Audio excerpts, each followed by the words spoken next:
Genetics, the study of heredity. Section 1, the work of Gregor Mendel. If you've ever visited a pet store and go into the fish tank section, you will notice that fish of a certain breed come in various patterns and various colors. Fish are bred all over the world for their beautiful colored patterns. When two fish are bred, patterns appear in the offspring, and fish breeders have found that some colors and some patterns attract more buyers. These breeders are using rules underlying patterns of inheritance, which were uncovered in a series of experiments performed by an Austrian monk named Gregor Mendel. He is also known as the father of genetics.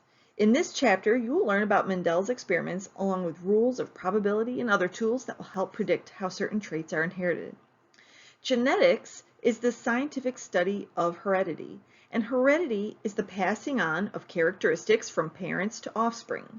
Mendel hypothesized that parents pass on separate and distinct factors today, which are called genes, to their offspring. These are what are responsible for inherited traits. And a trait is a variation of a particular character. For example, one trait might be that you can curl your tongue, while another person cannot. Other traits include blue eyes, freckles, or even curly hair.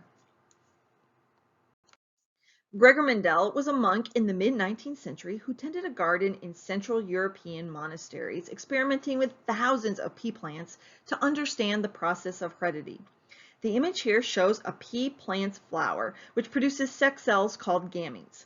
The flower petals surround the pistil and the stamens. The pistil produces female sex cells or eggs, and the stamens produce pollen, which contains the male sex cells or sperm. Pea plants are usually self-pollinating. And pollination is when fertilization occurs in the pea plant when pollen reaches the pistil of a pea flower. In self-pollination, pollen from a flower lands on the pistil of the same flower. Now, when fertilization occurs and the male and female reproductive cells join, they form a zygote, and the zygote becomes part of the seed. The reason Mendel used pea plants is because he was able to start his experiments with purebred or true breeding plants. A true breeding pea or a purebred organism is the organism of many generations that have the same trait. For example, purebred short pea plants always come from short purebred parent plants. In order to study traits, Mendel developed a method by which he cross-pollinated or crossed two pea plants. In order to cross these two plants, he removed pollen from a flower on one plant and then brushed that pollen on a flower of a second plant. This allowed Mendel to decide which traits he wanted to cross on the plants. During his experiments, he studied 7 traits of pea plants, but only studied one trait at a time.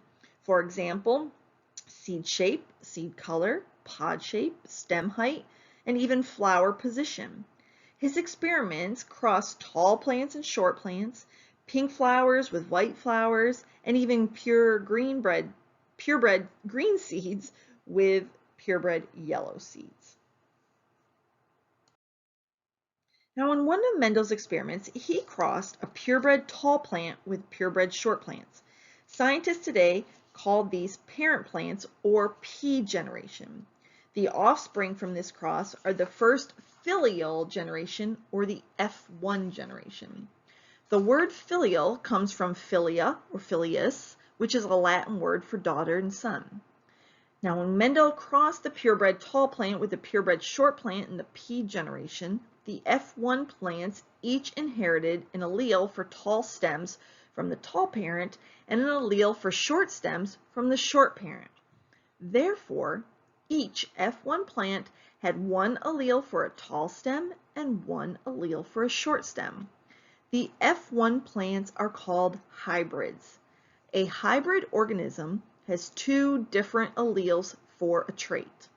All the F1 plants are tall because the dominant allele for tall stems masks the recessive allele for short stems. And we're going to talk about that more in the following sections. But now it's time to show what you know.